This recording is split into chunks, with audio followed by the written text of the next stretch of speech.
of the dead was a gloomy god of few words.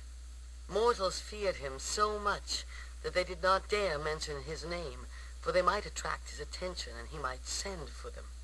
Instead of Hades, they called him the Rich One, and indeed, rich he was. All the treasures in the ground belonged to him. They also called him the Hospitable One, for in his desolate underground realm he always had room for another dead soul.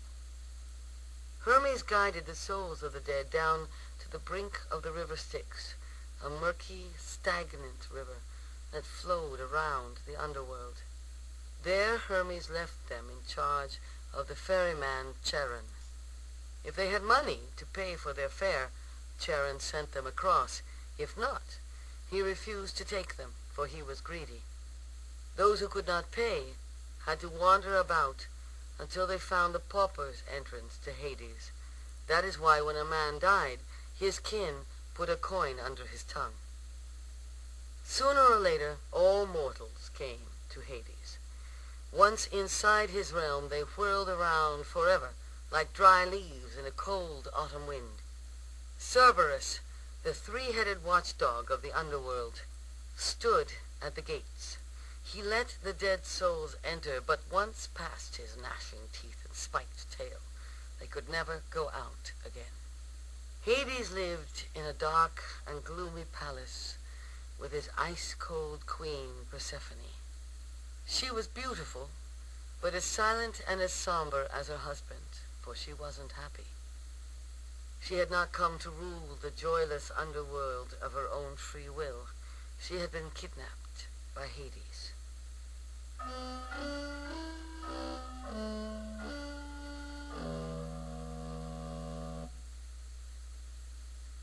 Persephone grew up on Olympus, and her gay laughter rang through the brilliant halls. She was the daughter of Demeter, goddess of the harvest, and her mother loved her so dearly she could not bear to have her out of her sight. When Demeter sat on her golden throne, her daughter was always on her lap. When she went under earth to look after her trees and fields, she took Persephone. Wherever Persephone danced on her light feet, flowers sprang up. She was so lovely and full of grace that even Hades, who saw so little, noticed her and fell in love with her. He wanted her for his queen, but he knew her mother would never consent to part with her, so he decided to carry her off. One day, as Persephone ran about in the meadow gathering flowers, she strayed away from her mother and the attending nymphs. Suddenly, the ground split open, and up from the yawning crevice came a dark chariot drawn by black horses. At the reins stood grim Hades. He seized the terrified girl, turned his horses, and plunged back into the ground. A herd of pigs rooting in the meadow tumbled into the cleft, and Persephone's cries for help died out as the ground closed again as suddenly as it had opened.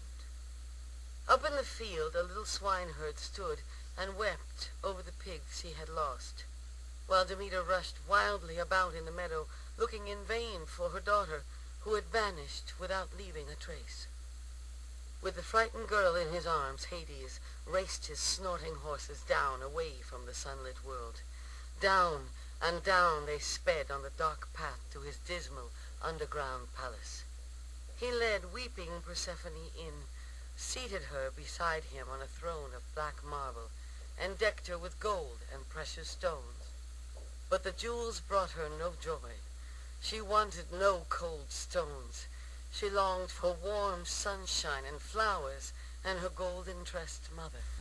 Dead souls crowded out from cracks and crevices to look at their new queen, while ever more souls came across the Styx, and Persephone watched them drink from a spring under dark poplars. It was the spring of Lethe, and those who drank from its waters forgot who they were and what they had done on earth. Rhadamanthus, a judge of the dead, dealt out punishment to the souls of great sinners.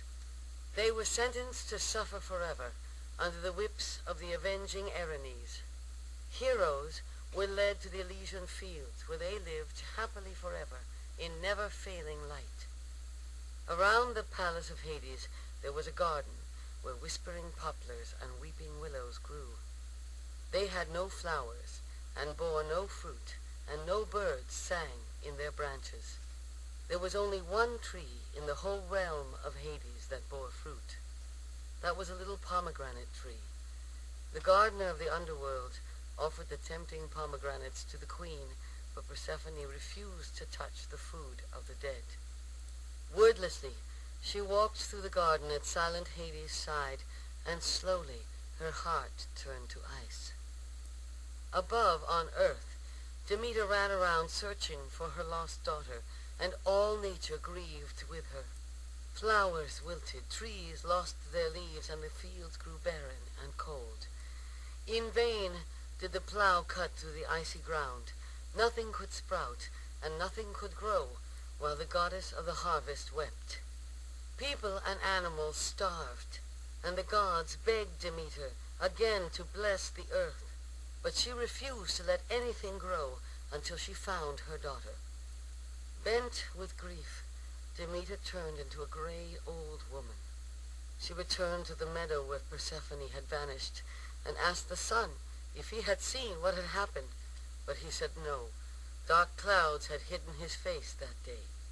She wandered around the meadow, and after a while she met a youth whose name was Triptolemus. He told her that his brother, a swineherd, had seen his pigs disappear into the ground, and had heard the frightened screams of a girl.